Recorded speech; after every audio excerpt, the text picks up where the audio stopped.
तो भाई फिर वहां आगे क्या होता है कि वहां विक्रमादित्य उस लाश के पास पहुंच जाता है और लाश को उतारता है और अपने कंधों पे डाल लेता है।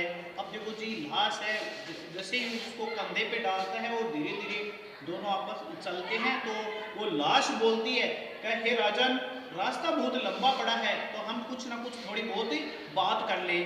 तो लेकिन राजा के सामने शर्त थी कि लाश अगर तू मेरे पास में अगर कुछ भी बोल जाता है या तू मेरे साथ में अगर कोई बात करता है तो मैं वापस से उसी पेड़ पे जाके टंग जाऊंगा। तो राजा बोल भी नहीं सकता, तो लेकिन दोनों क्या करते हैं चुपचाप वो जो बेताल भट्ट है उसको कंधे पे लाद रखा है राजा ने। राजा जैसे ही उसको कंधे पे डालता डालता जाता है तो कहता है कि हे राजा, एक मालती नाम की एक सुंदर कन्या होती है उनके राजपाट में, और उसके एक तो पिताजी हैं, एक उनकी माँ है, एक उनका भाई है। अब देखो जी मालती नाम की जो कन्या है वह है अपने राजपाट में बहुत ही सुंदर कन्या थी। अब देखो जी होता क्या है, तो एक बार उनके पिताजी हैं वो अपने कहीं रिश्तेदार के पास जाते हैं तो वहाँ पर मालती के रिश्ते की बात हो जाती है। जैसे वापस वह घर आता है तो घर में उसका लड़का है वो क्या करता है अपने गुरुजी के पास पढ़ने के लिए जाता है।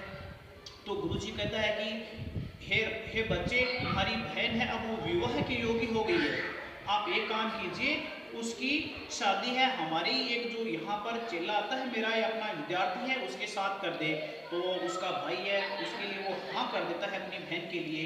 लेकिन बीच में क्या होता है, उसकी माँ है उसके पास में भी एक कोई आदमी चल के आता है रिश्ते के लिए, तो उसकी माँ भी क्या होती है रिश्ते की हाँ कर लेती है। देखो मालती तो एक है, रिश्ते उनके तीन फाइनल हो गए, तीन पक्के हो गए, एक तो पिताजी है वो कर देता है, उसका भाई कर देता है और माँ भी कर देती है। तो तीनों क्या करते हैं रिश्ता पक्का कर मान लेते हैं अपने आप में। लेकिन देखो कुछ समय बाद में क्या होता है, मालती अपने कहीं बाग बगीचे में या अपने गार्डन में घूमने के लिए जाती है तो वहां पर उसको एक सांप डस जाता है। जैसे ही उस सांप को डसता है तो मालती की मृत्यु हो जाती है।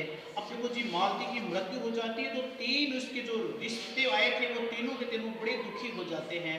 मालती को शमशान घाट ले जाया गया, उसका अंतिम संस्कार कर देते हैं।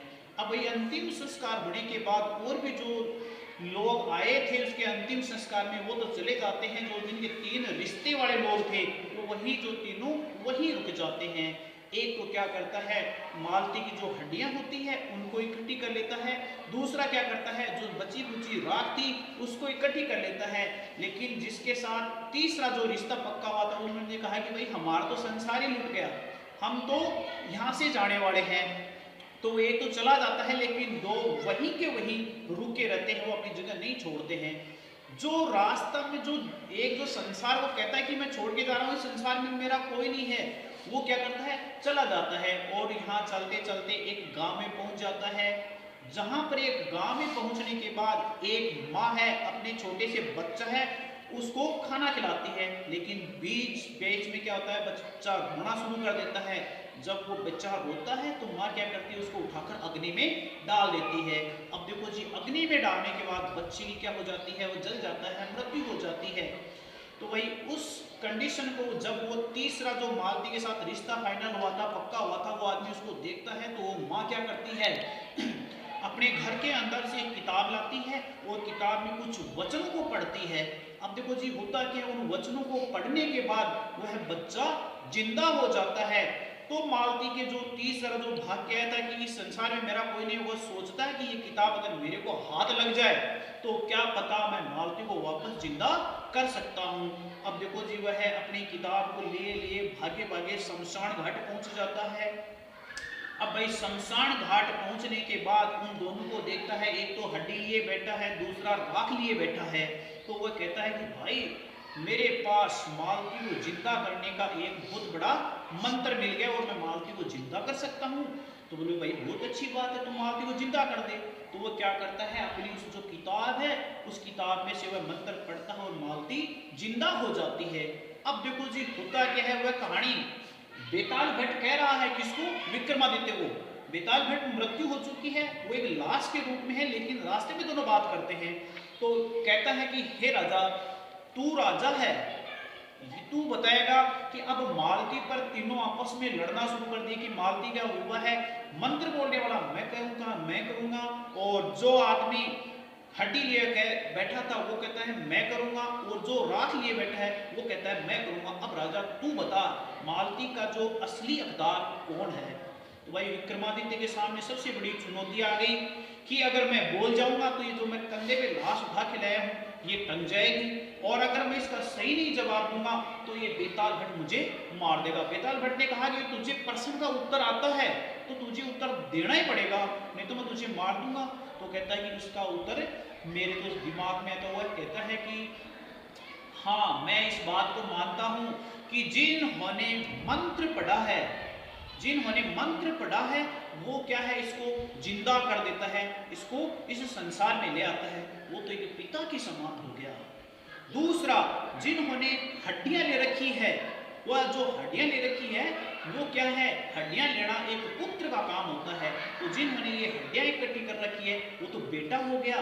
बचता कौन है, तीसरा आदमी जो राख लिए है, मालती की शादी तो उसी के साथ होगी।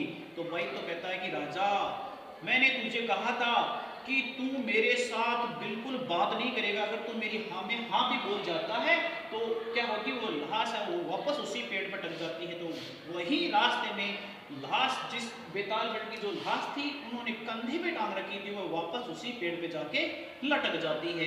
देखो पूरी कहानी में क्या है, इंटरेस्ट है, मतलब हर जगह ज्ञान ही ज्ञान की बात हो रही है। तो फिर वापस उसी पेड़ पे टक जाती है। राजा विक्रमादित्य वापस उसी पेड़ के पास जाता है, उस लाश को उतारता है, कंधे पे डालता है, तो कहता है कि राजा अब की बार भी बोल गया ना, तुझे बोलना नहीं है, अगर तुझे सवाल का जवाब आता है तो तुझे जवाब देना पड़ेगा, नहीं तो मैं तुझे मार दूंगा। तो उसके सामने बहुत बड़ी समस्या आ जाती है।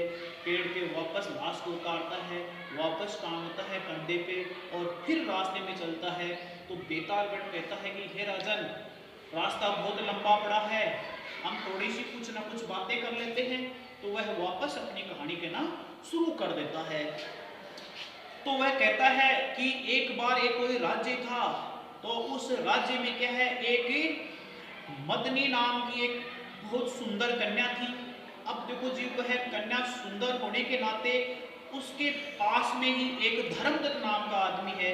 वह कहता है कि हे मदनी, मैं तुझे बहुत ज़्यादा प्रेम करता हूँ। तो वह कहती है कि मेरा तो रिश्ता देखो पहले से ही फाइनल हो चुका है। तो वह इस बात को मानता नहीं है कि नहीं नहीं मेरा तो रिश्ता फाइनल हो गया, लेकिन वो कहता है कि मैं तुझे बहुत ज़्यादा चाहता हूँ, मैं प्रेम करता हूँ। तो कहता है कि देख, मैं तो इस मामले में कुछ नहीं कह सकती, लेकिन मैं तुम्हारे सामने एक वचन जरूर रखती हूँ कि मैं, हाँ, अगर मेरी शादी होती है तो मैं एक बार तुझे मिलने के लिए जरूर आऊँगा। तो कहता है कि बहुत ही अच्छी बात है, ठीक है, कोई बात नहीं, मैं तेरी शर्त को मान लेती हूँ। अब जैसे जैसे उनकी शादी हो जाती है मदनी की, तो जैसे वह शादी में ससुराल जाने से पहले अपने पति देव को कहती है कि मुझे भी कोई एक चाहने वाला आदमी था, वह मुझसे भी बहुत ज़्यादा प्रेम करता है, तो मैं उसको वचन दे के आई हूँ, एक बार मैं उनसे जाकर जरूर मिलूँ। तो पति देखो, पति पति होता है, बड़े ही शालीन तरीके से कहा, ठीक है मदनी, कोई बात नहीं, अगर तुझे चाहता है तो तू उनसे जाके अवश्य मिल ले। तो देखो दुल्हन की ड्रेस में जब वह पहन के रात के समय में निकलती है, तो बीच रास्ते में उसको एक चोर मिल जाता है। तो वह कहता है कि हाँ, तू कहाँ जा रही है। तो पूछती है कि भाई तू कौन है। तो कहता है कि मैं भी चोर हूँ। क्या ठीक है, तू कोई बात नहीं, चोर है तो मेरे जेवर जावर सब कुछ ले ले, लेकिन मुझे जाने दे। तो उन्होंने कहा नहीं, मुझे जेवर से कोई मतलब नहीं है, मुझे तुझे चाहना है, मैं तुझे प्राप्त करना चाहती हूँ। तो कहता है कि नहीं, आपसे प्राप्त करने वाले पहले तो मेरे जो पतिदेव हैं मैं उनको ही छोड़ के आई हूँ, और दूसरी बात रही मेरे कोई एक जो मेरा चाहने वाला कोई आदमी है वह भी मेरा इंतजार कर रहा है। तो कह ठीक है, कोई बात नहीं, मैं भी तुझे जाने के लिए कहता हूँ। वो सोचता है देखो पति भी कितना बड़ा है। फिर तो मदनी को चोर भी छोड़ देता है कि ठीक है यार, इसका पति इसको छोड़ देता है तो मैं इसको क्यों रोकूं। जैसे जैसे वह अपने जो चाहने वाला आदमी है उसके पास पहुंच जाती है, तो चाहने वाला जो आदमी था धर्मदत्त था। तो धर्मदत्त ने कहा कि यार वास्तव में इसका पति है वो देखो कितना गुणी आदमी है, कितना अच्छा आदमी है, इन्होंने देखो यहाँ पर मेरे पास भेज देता है। तो अब कहता है कि हे राजन, आप मुझे आप ये बताएं क्या इन जो तीन आदमी हैं, इन तीनों आदमी में सबसे बढ़िया आदमी या सबसे गुणी आदमी कौन है? तो अब देखो जी, विक्रमादित्य के लिए फिर समस्या हो गई। सवाल का जवाब, क्योंकि तू राजा है, तू न्याय करेगा, सही कौन है गलत कौन है, तो तेरे को ये जवाब देना पड़ेगा। तो राजा परेशान हो जाता है। तो राजा कहता है कि देखो भाई, इसमें सबसे बड़ा गुणी आदमी, अच्छा आदमी चोर है। क्यों? क्योंकि पति तो वैसे बेचारा नर्वस है, वो तब तक मना करेगा। और दूसरी बात, उसका जो चाहने वाला आदमी धर्मदत्त है, वो बेचारा सोचेगा कि क्या पता मुझ पे राजा से कोई दंड दिलवा देगा और कर देगा, सारी समस्या आएगी। लेकिन एक जो चोर है, उस पर कोई भी फिक्स नहीं है, कहाँ का है, कोई रहने वाला है, उसका कोई अता पता नहीं, वो कभी कहीं भी भाग सकता है। तो कहता है कि राजा, तू फिर बोल गया, अपनी शर्त हार गया। वही लाश वापस उसके कंधे से उठकर उसी पेड़ के ऊपर वापस टक जाती है।